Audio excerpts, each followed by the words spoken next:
Alrighty, we are on part 41, and we left off on the kings of Egypt.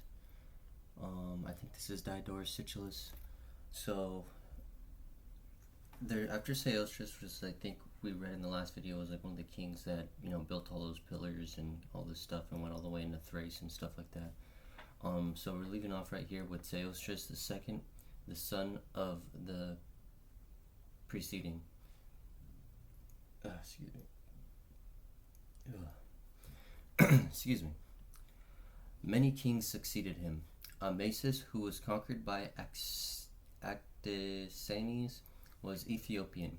Actisanes, the Ethiopian. Mendes, an Egyptian, who is the same as Maris. He constructed the building which is called the Labyrinth as a tomb for himself. An interregnum for 5 generations. Setna, who is Proteus Memphis. 7 insignificant kings reigned, of whom no work or deed worthy of history is handed down except of one Nilus, from whom the river is called Nilus, having formerly borne the name of Egyptus. Okay, so it's like kind of like saying that all the names for like the Nile and Egypt come from, I guess, this king, who was an Ethiopian king, which I'm assuming is like an Upper Egyptian descendant. And then we, like I explained in the last video, we have this like kind of like separation of these two cultures kind of blending, I think, in Egypt. That's my assumption, and that's what I'm seeing from this outside of the contemporary, or not contemporary, the canon that we have with academia. The 8th king was Chambres the Memphite. He reigned 50 years and built the largest of the 3 pyramids.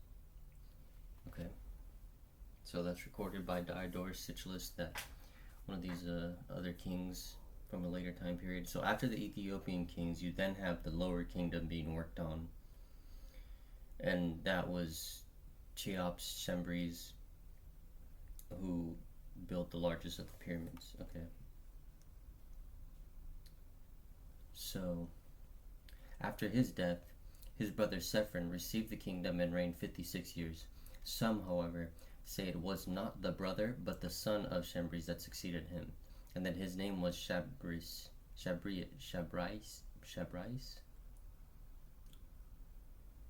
Mycerinus, whom others call Cherinus, the son of the founder of the former pyramid.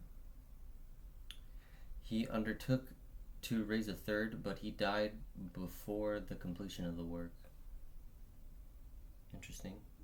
So so it seems like Diodorus Siculus, during his time period, they knew about this stuff. So they knew about the pyramids and of these kingdoms and who built what, and they liked to denote that these kingdoms had built the pyramids and stuff like that. Just kind of put that in perspective and how long that theory's been running around for. Nephastus and Boschorus the Wise, the son of Nephastus. After a long time, Sabacon reigned over Egypt, being by race an Ethiopian. An interregnum of 2 years. 12 chiefs, 15 years. Semeticius the Saidi, who was one of the 12 chiefs. Okay, so we're getting closer, I think, towards more of like the time of the Persians and stuff like that. So after 4 generations reigned Aprius 22 years. He was strangled. And I think that was when we read that other king who died from his guards or something like that. Amasis, he died after a reign of 55 years. At that very time that Cambyses, the king of the Persians, invaded Egypt in the 3rd year of the 63rd Olympiad, in which Parmenides the Camarinian was the victor. Alright, and that concludes Diodorus Siculus. So this is the canon of the kings of Egypt from Herodotus. And it says that Menes was the first king of Egypt. After him, the priests read out a book, the names of 330 kings, and among these were 18 Ethiopians and one woman, a native Egyptian. I don't know what that means. And all the rest were men and Egyptians. And the name of the woman who reigned also over the country of Babylonia was Nitocris. What the heck? What does that even mean? Is this during the time of that one king who went blind, right? That we read in the last one? I forgot his name already. But it's the successor, maybe? Or, I don't know what this is trying to say. I guess they had some rule in Babylonia. I have to like double check when the time periods that they were ruling in Babylonia was. Of the other kings, nothing remarkable is in any way recorded, except the last Maris. He dug the lake. Okay, so that was one of the. That was, I think, the lake at Memphis, right? Sesostris, the priest, said that he first sailed with a fleet of large vessels from the Arabian Gulf and conquered all the nations bordering upon the Red Sea, and that from thence he returned to Egypt, and with a mighty army he traversed the continent, subjugating every nation that opposed him. Oh, okay. Okay, so going back to the other part, we have Nitocris in these lands? Or this is, I guess this might be just like a quick summary. Okay. And then, let's see here. Turn to subjugating every nation that opposed him. From Asia he passed over into Europe and reduced the Scythians and the Thracians. Alright. So I guess this Sesostris guy is really like mentioned a lot. Or Sesostris. He seems to be like one of these kings who kind of just went into like all of Egypt or all of the Middle East and kind of took over that whole region for a good period of time, and that he's notable. I wonder if like you can see like some of these like old Egyptian artifacts that kind of like left by him. I've never really like heard of anything. I guess maybe you could like just look it up real quick. Let me see if I can make a new window. I don't really have like another window ready. Actually, let me see if I can make a new window really quick. Sorry about that. Let me just go over here and shrink the size. And then pull up the Gemini. So I was going to ask it,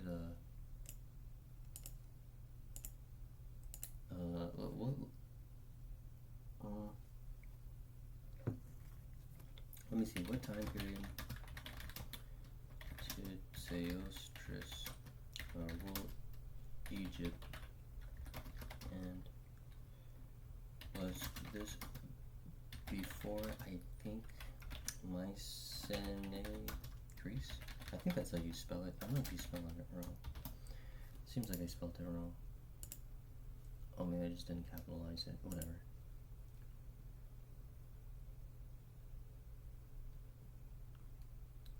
I just want to take a look real quick. Let me pull this down a little bit. The pharaoh Sesostris, passed down by Greek historians, refers to one of the rulers of Egypt of the 12th dynasty.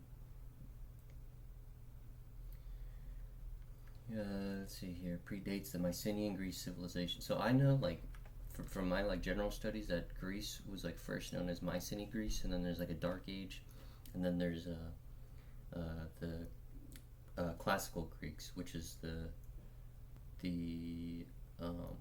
like city-states, and then they kind of crumble for a time period, and then the Macedonians come into power, and then they come into power like as soon as like Persia is just kind of like dominating the whole area.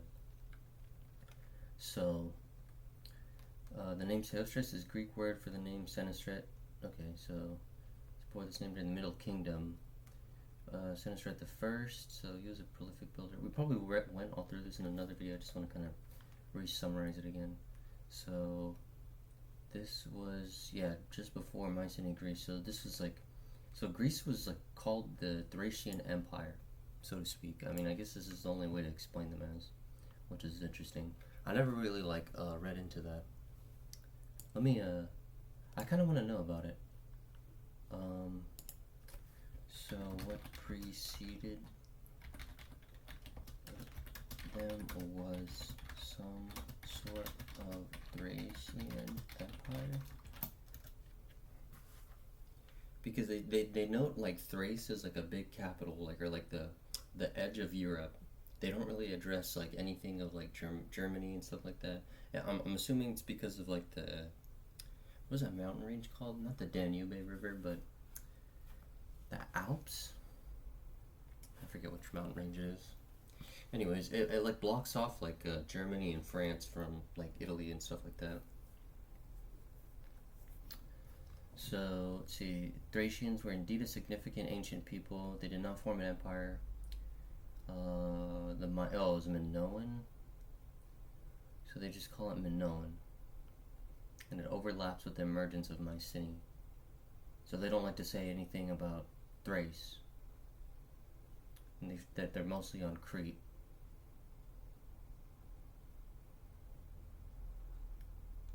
I don't know. There's so much obscurity behind it, and like just like why they just like stamp a Minoan civilization that, oh, they're from Crete, and then they have this influence all over like Turkey and Greece and stuff like that, and the city states. But I don't know. I find that to be kind of like a weak answer, because you have like, you know, more ancient empires that would have easily had more influence in the mainland, like Turkey and in Thrace, right? Than you would have like in other regions, so to speak, because it just, I don't know, it doesn't make sense to me like why they don't really mention it all too much. It seems like there's intentional obscurity to just say that like, oh, the evidence we have only is of this Minoan culture that was from Crete and then expanded outwards. There wasn't like a Thracian empire, because these, as far as I know, none of these historians from this time period like to say Minoan, and if they do, it refers to like Crete and that whole civilization compacted within itself, not any extension into like the ancient pre-Mycenae era. So that's just my interpretation of all this and why it just doesn't make sense to me. Okay, so the next one is Pharaon, the son of Sesostris, a Memphite whose name according to the Greek interpretation was Proteus Rampsinitus. After him reigned Cheops, who inflicted upon them every kind of evil. He overthrew the temples and was the first to put a stop to the sacrifices. He founded the pyramid and reigned 50 years. Interesting. Kephren, the brother of Cheops. He built a pyramid and reigned 56 years. The Egyptians, out of hatred, declined to name these two kings, but call the pyramids the work of the shepherd Philetus, who grazed his flocks at this time in that country. Interesting, I don't know what that means at all, honestly. Mycerinus, the son of Cheops, he also left a pyramid much less than that of his father. Okay, so so they're trying to put this, so before Mycenaean Greece and like this whole Thracian thing and the first pyramid was built, supposedly, right? They like to say that the Egyptians pretty much ruled everywhere. They were like a super empire, and then they crumbled. They don't. So wait, hold on. Something's not adding up. So I guess they like to fit this Minoan civilization. So okay, so hold on. Let me ask it real quick. So did the Minoan civilization fall due to the incursions of Sesostris? And then I'll probably just use it as like a scapegoat answer. It seems like to me this seems no. Oh, interesting. All right. Let's see here. Okay, so I might be mixing them up right now, actually. So, let's see here. So Sosistrus III, he was during the height of the Old Palace period. He was at the height of the Minoan Old Palace period. The Minoan civilization was thriving and would continue to do so for centuries. The final collapse of Minoan power occurred much later. This is 400 years after Sosistrus.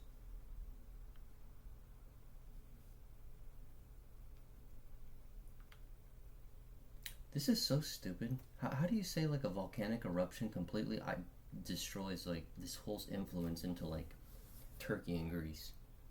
We don't see that with Pompeii. This is stupid. Don't read this.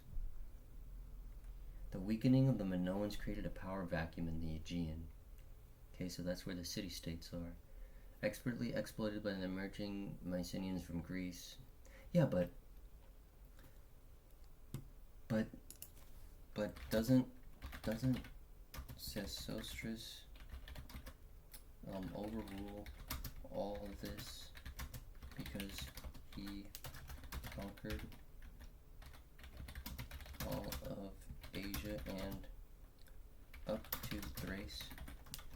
Would not Minoans be absorbed? Something's not clicking in my head right.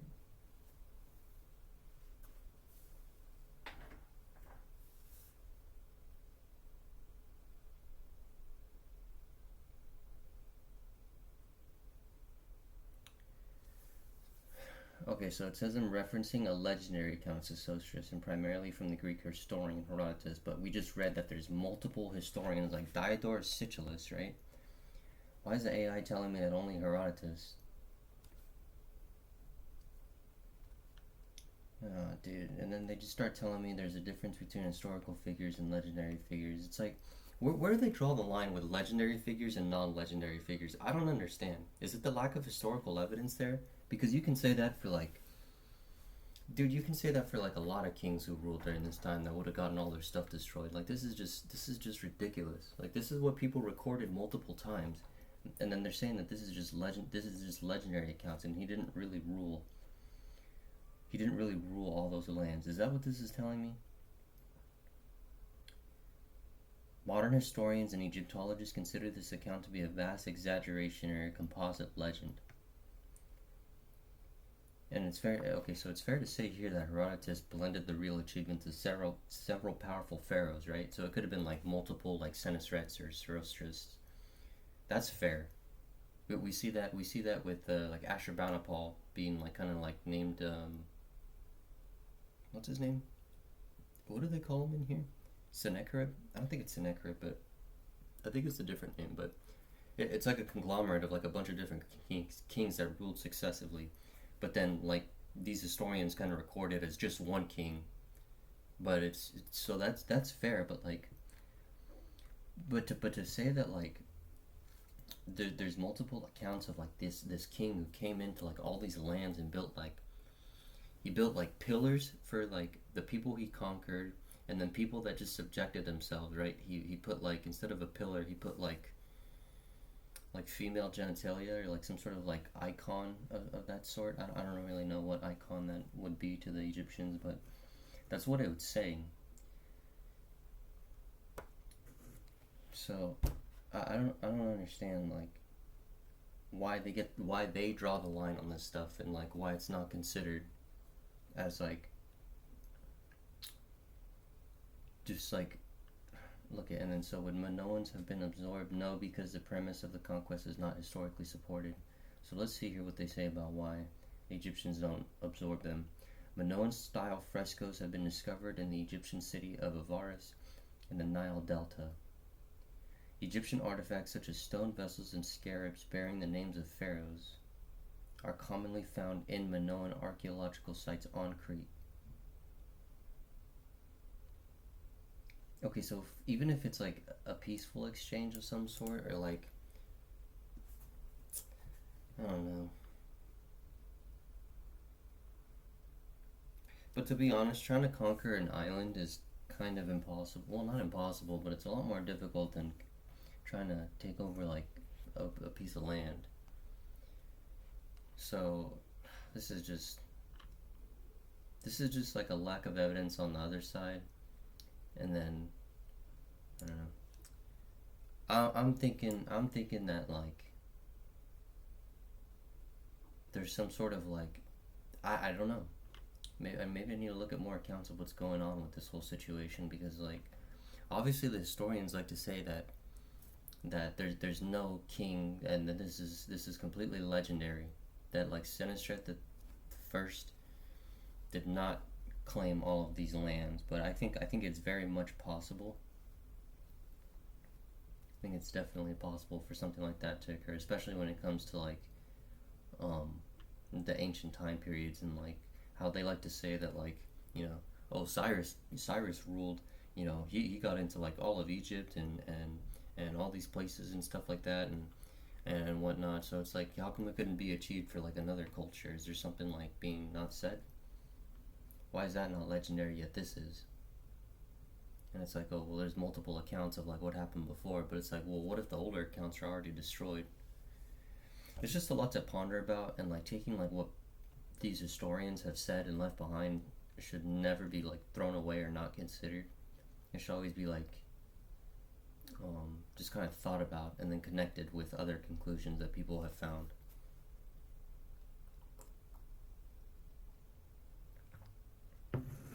So I think we left off here. So Mycerinus, the son of Cheops, he also left a pyramid much less than that of his father. Anisus, who was blind, in his reign the Ethiopians invaded Egypt with a mighty army under Sabachos, their king. Sabachos, the Ethiopian, reigned 50 years. Anisus the blind again. Sethos, the priest of Hephaestus. In his reign, Sennacheribus, the king of the Arabians and Assyrians, marched against Egypt with a vast army. And when Sethos and his attendants arrived at Pelusium during the night, a multitude of rats attacked their enemies and gnawed the bowstrings off their bows and the thongs of their spears, so that on the morrow, as they fled unarmed, great numbers of them were slain. From the first king to Sethos, the priest of Hephaestus, are 341 generations of men.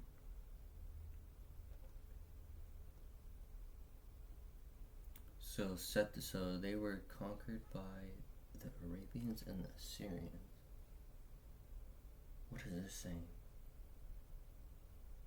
Okay, I need some more support from this. I need to see what's going on. Okay, so who is the Egyptian king Sethos that was conquered by Sennacheribus?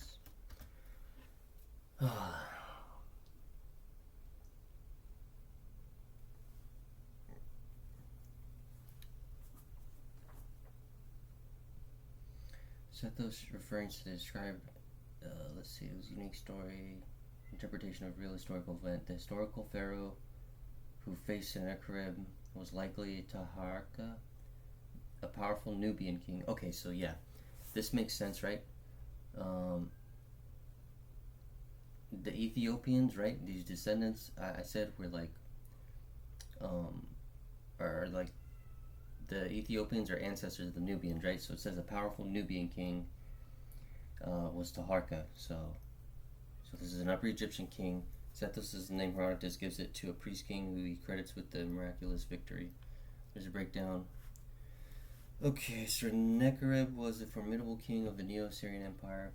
Taharka was a Cushite Nubian prince who ruled later, became the most powerful of pharaohs. Around 701, Sennacherib swept through the Levant, conquering the cities and put down rebellions, accepting an Egyptian Nubian army to support. Okay, so the Syrian records claim that they defeated the Egyptian army at El Teke. The biblical account in 2 Kings 19 states that the Assyrian army besieging Jerusalem was mysteriously struck down overnight by an angel of the Lord, forcing Sennacherib to withdraw. While the exact details are debated, the historical reality is that Sennacherib failed to capture Jerusalem and withdrew from the region, leaving the Egyptian-backed kingdom of Judah intact. Okay, so the Egyptians were supported by the kingdom of Judah, but Sethos is priest of Hephaestus in his reign. So how does this line up?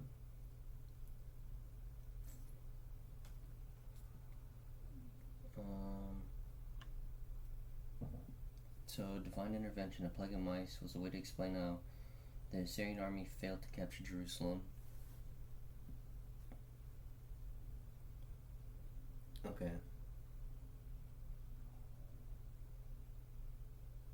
But it says here that when Sethos and his attendants arrived at Pelusium, during the night a multitude of rats attacked their enemies and gnawed the bowstrings and the thongs. And then it says that, like, what? That the kings, that Sethos was like, they had to withdraw from that region. But it doesn't say any, that doesn't make any sense. It just leaves with nothing there. I guess this is what history has problems with. So, well, it says here that, so let me, oh man, did I run out? Oh, I ran out of the 2.5 Pro. Darn it. Alright, we'll just use the flash.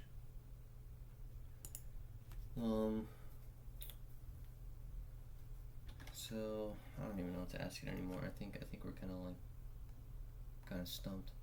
I didn't really get to ask it too many things, but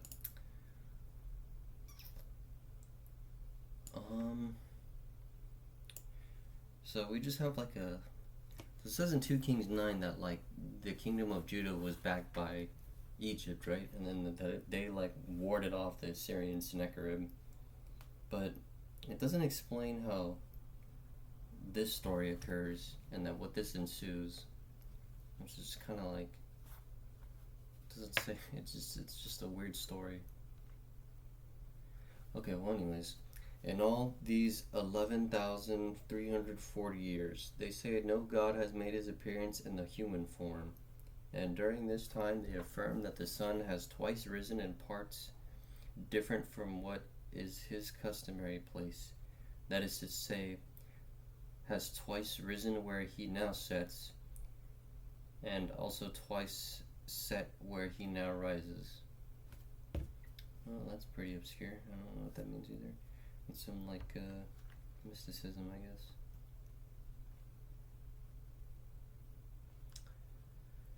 Okay. Then 12 kings reigned over Egypt, divided into 12 parts. Psammetichus, one of the 12, reigned 54 years, and in the 29th year of his reign, he beleaguered Azotus, Ashdod, ? A large city of Syria, and took it by siege.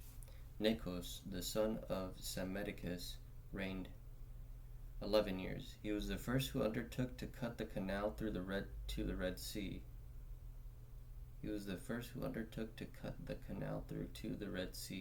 He also marched against the Syrians and overcame them in an engagement at Migdal. So in this footer right here, it says Herodotus in the intermediate passage makes a calculation for 341 generations, allowing 3 generations to a century. Okay.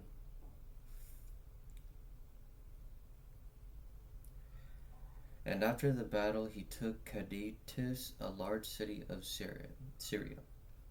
Samis, the son of Necho, 6 years. Aprius, the son of Samis, 25 years.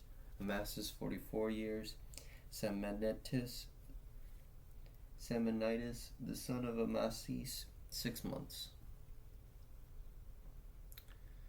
And then this is the canon of the 18th dynasty of Manetho from Theophilus.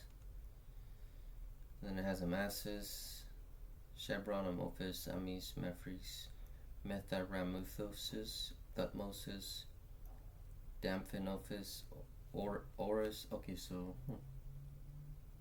this may possibly refer to Jerusalem, of which the modern and I believe the Arabic name is Al-Quds, from Kadesh, holy. Where's that note? Cadidas.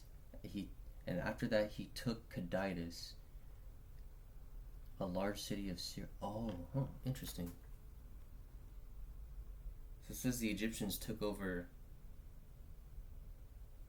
Jerusalem and had control of that, but it wasn't called Jerusalem then. It was called Kadesh. Or Cadisses. Interesting. Alright, well, that's something good to know. Their daughter, the Athoris, Shencheres, Sethos, Miamu, Armaeus, Sethos, Amenophis, Cephis, and Rameses. Interesting. We know Amenophis as being the giant who helped in the Trojan War, right? Or not a giant, but one of the Egyptian pharaohs. Of the early kings of Egypt and the Egyptian era.